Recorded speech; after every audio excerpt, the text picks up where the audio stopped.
يحضرون لعملية اغتيال.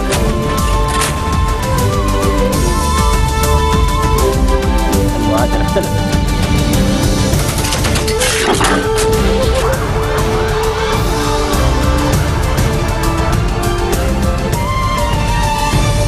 Bonjour à tous, merci d'être au rendez-vous pour cette nouvelle édition de la rédaction à la une de l'actualité de ce samedi 16 mai.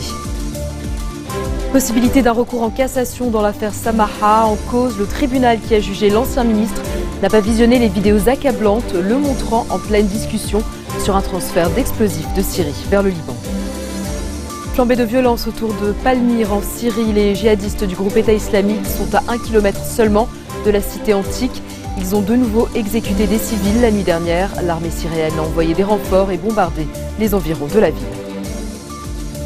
Peine capitale pour Mohamed Morsi, l'ancien président égyptien condamné à mort en première instance pour des évasions de prison et des violences durant la révolte de 2011. Cette sentence devra être confirmée le 2 juin. Et à suivre également dans ce journal, l'attaque du marathon de Boston. Dzhokhar Tsarnaev condamné à mort après près de 15 heures de délibération. L'explosion de 2 bombes à la ligne d'arrivée de la course avait fait 3 morts en avril 2013. Le commissaire du gouvernement près le tribunal militaire, le juge Saher Saher, pourrait déposer un recours en cassation et faire appel de la décision rendue dans le verdict de Michel Samaha. En cause, le tribunal militaire qui a jugé l'ancien ministre n'aurait pas visionné les vidéos diffusées sur les médias locaux qui montrent Michel Samaha en pleine discussion avec l'informateur et témoin Milad Kfouri à propos d'un transfert d'explosifs de Syrie vers le Liban. L'ancien ministre a été condamné jeudi à 4 ans et demi de prison après avoir été reconnu coupable d'avoir planifié des attentats au Liban en 2012.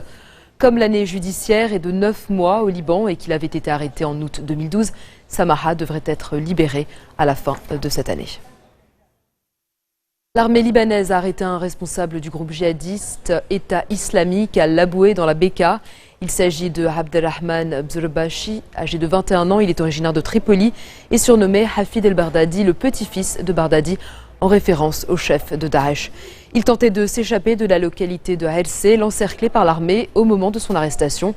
Selon l'institution militaire, il a participé au combat contre l'armée à Tripoli, ainsi qu'aux violents affrontements qui ont opposé l'armée aux djihadistes début août à Hersel. En Syrie, le site archéologique de Palmyre va-t-il tomber entre les mains du groupe État islamique?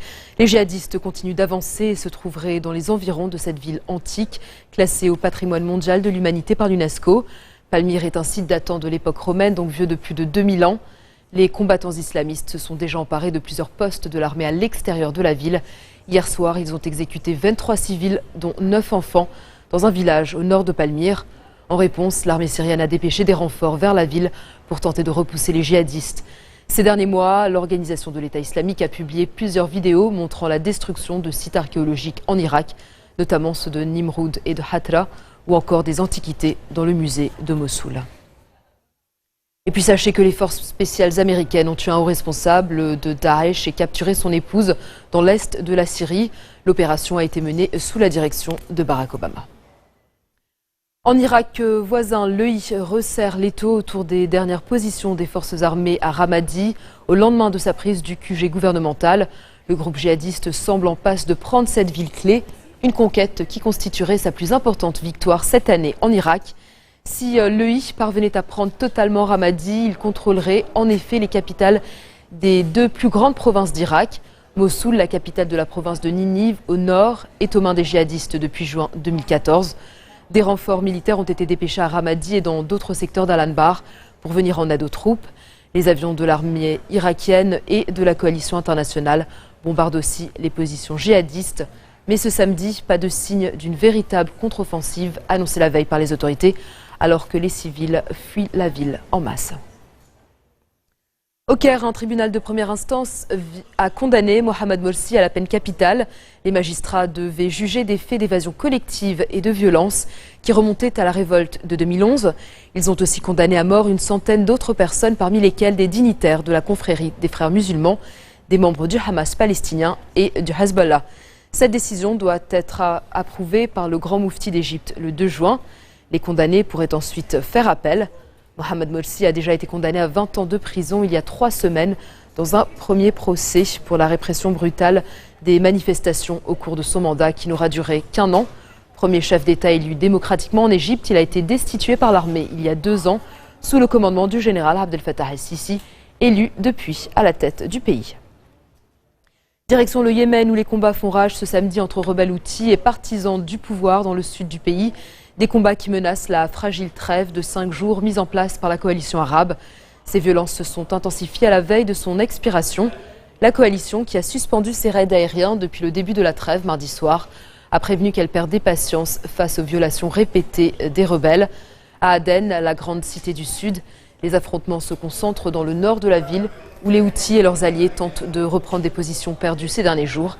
Et puis à Taez, la 3e ville du pays, au moins 12 civils ont été tués et une 50aine blessés dans le bombardement de plusieurs quartiers à l'arme lourde.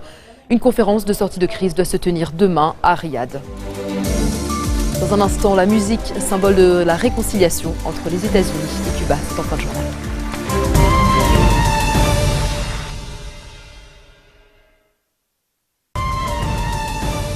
Retour sur le plateau de l'info du 16-40. Peine de mort pour Dzhokhar Tsarnaev. C'est la sentence la plus lourde qui a été prononcée contre l'auteur des attentats du marathon de Boston en avril 2013. La décision a été prise à l'unanimité par les 12 membres du jury après 15 heures de délibération. L'explosion de 2 bombes à la ligne d'arrivée de la course avait fait 3 morts, dont un enfant de 8 ans. Le frère aîné de Dzhokhar, Tamerlan Tsarnaev, avait lui été tué lors de la traque de 4 jours après l'attentat. À l'énoncé du verdict, Dzhokhar Tsarnaev est resté silencieux et sans réaction. Ses avocats vont faire appel.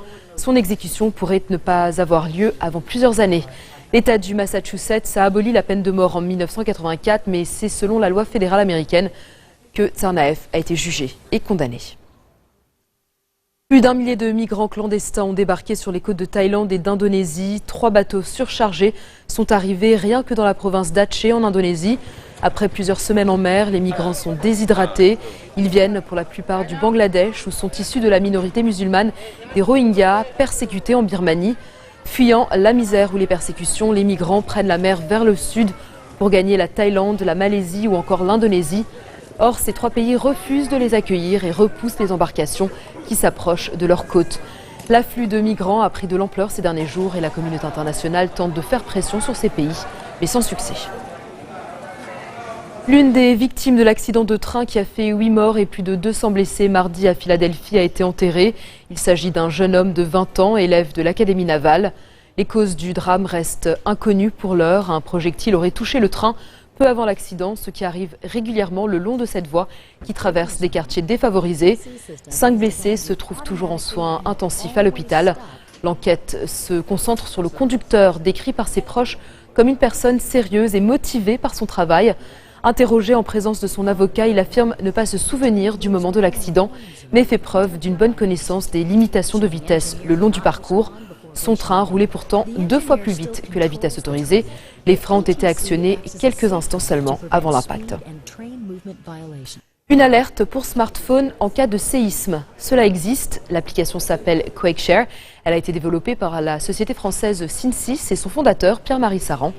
Expert international en gestion de crise, ancien logisticien pour Médecins sans frontières, il a passé 30 ans de sa vie immergé dans les catastrophes naturelles, dont pas moins de 14 séismes, et notamment celui de l'Aquila en Italie, où l'idée de créer cette alerte anti-séisme lui est venue. C'était en 2009. L'application QuakeShare s'adresse d'abord aux professionnels. Techniquement, elle fonctionne grâce aux données disponibles en France et dans le monde sur le mouvement des plaques tectoniques. L'objectif est de recevoir une alerte sur son téléphone dès les premiers gammes d'ondes avant que le séisme ne soit ressenti. Explication. En même temps qu'on détecte ça sur le smartphone, on envoie ces informations sur notre serveur dans le cloud, qui lui va collecter différentes informations qui lui sont envoyées par plusieurs smartphones. Et c'est là qu'on a d'autres algorithmes qui vont recalculer et qui vont dire est-ce que c'est vrai ou pas. Ça se passe en quelques secondes. Sur l'écran du smartphone, donc là, le chronomètre indique que ça fait 2 secondes qu'il y a eu une alerte de séisme confirmée. Et donc là, les gens savent que le temps roule et qu'il faut se mettre en sécurité. D'ailleurs, ça leur est indiqué. L'idée, on les géolocalise. Et donc, si par hasard, il y a coupure d'énergie, il n'y a plus de télécommunications mobiles, on sait où étaient les personnes au moment du tremblement de terre. On va faire en sorte de ne pas consommer trop d'énergie, mais aussi d'envoyer des messages qui sont un peu lourds pour ne pas engorger les réseaux et surtout fonctionner sur des réseaux qui sont dégradés. On imagine les autorités du pays en question ou des organismes de secours, ils vont être alertés instantanément. Dès qu'on confirme le tremblement de terre, ils vont être informés. Donc en temps réel, s'ils regardent la carte, ils vont voir se dérouler la carte sur leurs yeux de l'avancée de l'onde et du nombre de gens qu'il y a au fur et à mesure. Donc ils sont déjà dans le scénario de crise, ils peuvent déjà imaginer leur intervention ou pas. Si vous voulez, à l'heure actuelle, ce qui se passe, c'est quoi? Il y a un tremblement de terre. 20 minutes après, on va avoir, par exemple, l'USGS américain qui envoie un message en disant, voilà, il s'est passé un tremblement de terre à tel endroit, telle magnitude, telle profondeur approximative, voilà l'emplacement, voilà à peu près les intensités qui ont été ressenties sur le territoire. 20 minutes après. On ne sait pas s'il y a des gens. Notre objectif principal, c'est de sauver les vies. Moi, je viens de l'humanitaire, donc je suis extrêmement sensible à ça. J'ai fait sauveteur déblayeur, donc c'est vraiment mon moteur principal. La musique, autre symbole de la réconciliation entre les États-Unis et Cuba. L'orchestre de Minneapolis s'est produit sur la scène du Théâtre national de La Havane, une première depuis 1930. Il vient interpréter 2 soirs de suite la symphonie héroïque de Beethoven et devient le premier orchestre américain à fouler le sol cubain depuis l'annonce du rapprochement entre les deux pays. En décembre dernier, Barack Obama et son homologue cubain Raúl Castro sont parvenus à un accord pour normaliser les relations entre les deux pays, rompues depuis 1961. Une feuille de route a été adoptée pour entamer une levée des restrictions. Le Congrès américain doit encore se prononcer sur la levée de l'embargo.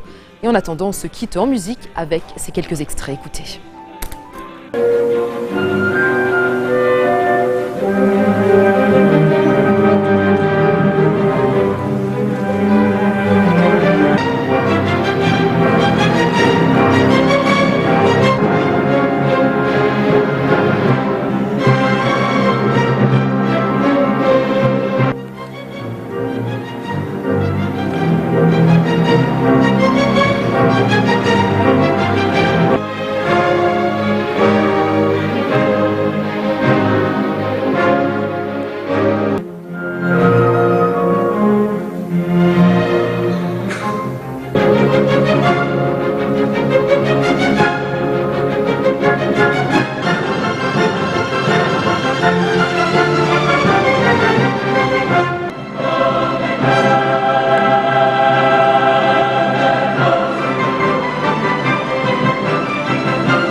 Et sur ces notes que l'on se quitte tout de suite, le rappel des titres qui ont marqué l'actualité de cette journée. Possibilité d'un recours en cassation dans l'affaire Michel Samaha. En cause, le tribunal militaire qui a jugé l'ancien ministre n'a pas visionné les vidéos accablantes le montrant en pleine discussion sur un transfert d'explosifs de Syrie vers le Liban. Flambée de violence autour de Palmyre en Syrie. Les djihadistes du groupe État islamique sont à 1 kilomètre seulement de la cité antique. Ils ont de nouveau exécuté des civils la nuit dernière. L'armée syrienne a envoyé des renforts et bombardé les environs de la ville.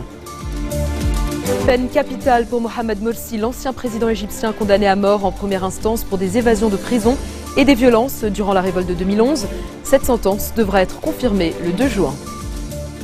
Et puis attaque du marathon de Boston, Dzhokhar Tsarnaev condamné à mort après 15 heures de délibération. L'explosion de 2 bombes à la ligne d'arrivée de la course avait fait 3 morts en avril 2013. Merci de votre attention. Retrouvez-nous tous les jours à 16h40, heure de Beyrouth. Vous pouvez également nous suivre en ligne sur notre site web ou en téléchargeant notre application mobile. Vous retrouverez Serge Berbari à la barre du prochain JT. Quant à moi, je vous dis à très bientôt. كانوا يحضرون لعملية الغياب.